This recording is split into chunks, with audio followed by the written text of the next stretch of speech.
il le faut parce que loolu noonu dañ ko war a dindi. du nekk du ay schéma yoo xam ne schéma yu baax la. mais malheureusement ñun moom la ñuy offrir suñu jeunesse. alors dañu dem ci politique parce que lu ñu dese bariwul première victime. parce que da nga foog ne docteur politique.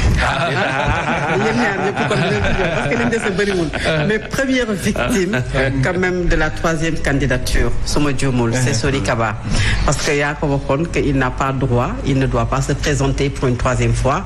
Aujourd'hui defu ko am nga raison mais ban sentiment nga am d'abord. Fatou jërëjëf man je pense que. quand l'histoire vous a donné raison. sentiment de respect rek lay am à l'endroit du chef de l'État. Respect parce que quand il disait que bu ma déclarer sama candidature dina andi coow dina andi problème ci réew mi su ma déclaré wul sama candidature mes alliés ne travailleront plus. Il n'a pas tout faux. Dès lors que il a attendu un moment boo xamante ne wóor na ko ni là le contrôle sera plus facile pour dire je ne suis pas candidat.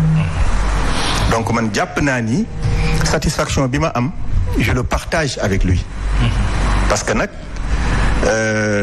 maa ngi lay tooñ tout à l'heure bi muy dugg si ne la da nga ma gëj a invité. bokk na sur les conséquences de ce acte-là.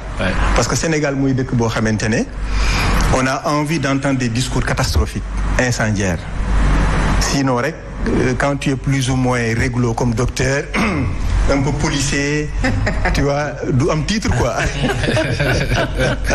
y a pas de titre dañuy bëgg koo xam ne voilà donc du coup mais loolu taxul dama lay tooñ Fatou xam nga il faut que je te pousse à sortir un peu de absolument alors donc satisfaction la rek parce que un militant j'ai l'habitude de dire c'est une liberté en mouvement man c'est comme ça que je vis mon militantisme su ma réfléchir ci dara ba mu wóor ma ne lii njariñ la quand j'ai l'occasion de le dire je le dis. Ce qui a caractérisé mon parcours politique moom bi may accompagner ko bi may ànd ak moom en répondant à son appel il était dans l'opposition et moi j'ai quitté un parti au pouvoir parce que j'étais avec Djibo Feu Djibo yal na ko yàlla yërëm qui était avec Abdoulaye Wade au pouvoir et il était ministre d'État ma bàyyi ko ma ànd ak moom pour les valeurs qu'il porte valeurs yooyu nag bés bu ko bawee ma ba ko moo tax ma jàpp ni quand cette question s'est posée je faisais toujours référence à ces valeurs-là. Bien sûr. Que tôt ou tard il va respecter sa parole. waaw mais xam nga yow nga wax ko alors ñu démettre le de vos fonctions ñi ko wax toog ci seeni ay fonctions et aujourd'hui mu ñëw ne moom il n'est pas candidat loolu yow à part ce sentiment de satisfaction amoo ci benn analyse. Si la justice commence d'abord par les partis politiques. Je ne peux pas croire qu'on veut appliquer la justice étant le parti au pouvoir et que dans notre parti on a du mal à appliquer la justice. On aurait dû sanctionner ñi wax ni présente-toi. On aurait dû. kon tey équilibre bi day yomb parce que man ak ñoom on aura fini de traverser le désert. Ça sera beaucoup plus facile de se remobiliser pour celui qu'il proposera. Bien sûr. Mais tey ñi ko doon wax présente-toi. Ils auront du mal à se mobiliser. C'est clair. Parce que yow ci sa bopp boo leen invité ci plateau bi doo leen baal dara. Malheureusement nag man la quoi je suis seul. man rek mënu maa tax waa ji faluwaat quoi. bariwuma Sori Kaba la ak sa carte mais ñi ko doon wax ñoo ma ëpp te ñooñu tey j'aurais bien voulu j'aurais bien aimé que ñu wax ma les véritables raisons li taxoon ñu bëgg mu dédire boppam. et je sais que aucun d'eux doo jàkkaarloog sa waajur naan ko papa dédie-toi.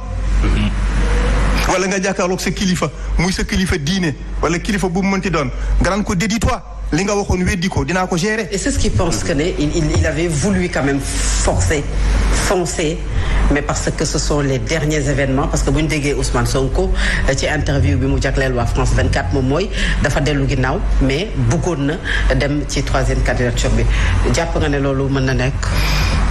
man argumentaire boobu duma ci sax attardé wu. parce que j'ai dit par ailleurs que l'opposition réunie depuis le 3 juillet est groggy. Le président a fait une fausse piste. ñoom ñëpp ils sont dedans. Et d'ailleurs, ça ne me surprendrait pas qu'il veuille qu'on reporte les élections de 2024. Ah oui? Oui. Qui ils veulent? Que la proposition vienne de l'opposition parce qu'elle n'est pas prête. Qui n'est pas prête? L'opposition réunie. Et ils ne sont pas encore prêts. Mais le pouvoir également. Est-ce que le pouvoir Non, le pouvoir est prêt. Mais le pouvoir, boo xam ne xamaguñu seen candidat. Non, si, ils auront un candidat. On aura un candidat.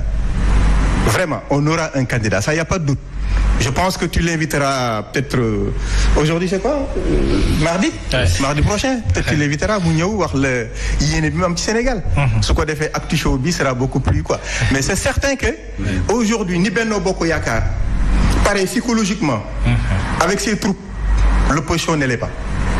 Parce que l'argumentaire favori aurait été souhaité. Le problème n'est pas de trouver un candidat pour Benno, mais de trouver ou de créer un consensus autour de ce candidat. Est-ce que cette carte blanche bi ngeen jox le président de la République bu choisir les candidats du am friction maanaam du am effritement excusez-moi au sein de Benno laa bëgg a wax. C'est vrai qu'en termes de souhait, franchement, j'aurais pas souhaité la situation actuelle. Moo tax je regrette yàlla na ko yàlla yërëm te xare ko aljana feu Alioune Badara Cissé. Parce que je suis sûr que s'il était là, encore vivant, on n'aurait pas ces difficultés-là parce que le choix aurait été fait autour de sa personne. Absolument. Inévitablement.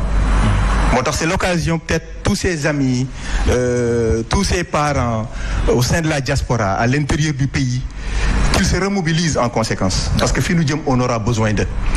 Donc la question du choix, inévitablement, j'ai l'habitude de dire que lui, président, a l'habitude de prendre des décisions sous tension. Et il prendra une bonne décision dans la tension actuelle. Très bien. Qui fera consensus au sein de la coalition Benno Bokk Yaakaar. Xam naa wari ji dañ ma koy may rek monsieur Niang addu sur la question. Alors les Sénégalais dañoo acculé entre guillemets le président de la République ci mu respecter sa parole. Une société qui demande peut-être à son président de respecter sa parole peut-être mën nañu jàpp ne ay valeurs la yu nga xam ne inculqué nañ ko ces Sénégalais-là. Est-ce que aujourd'hui le respect de la parole donnée du président wane waat ne lu am solo la ci kilifa ci njiit mën nañ ci am yaakaar ci véritablement perspective yi ñu jëm. D'abord dañ ciy delloo njukkal président de la République bu baax ndax acte bi mu posé donc c'est un acte fort louable waaw ku ci nekk war nga ko mën a rafetlu ndax au moment où il y a des extrémistes qui voulaient le pousser à franchir le Rubicon du dëgg après lii am ñu xam ne am na moom mu bàyyi ba dernière semaine boobu sax il a reçu des gens yu ko doon dugal ci loolu mu déglu leen mais topp leen donc je pense que am na lu mu jiital et pour moi c'est l'intérêt supérieur de la nation parce que ji nguur neex na lool waaye am na yoo xam ne aussi nguur jaru ko ndax nguur bu dee bilan la matériel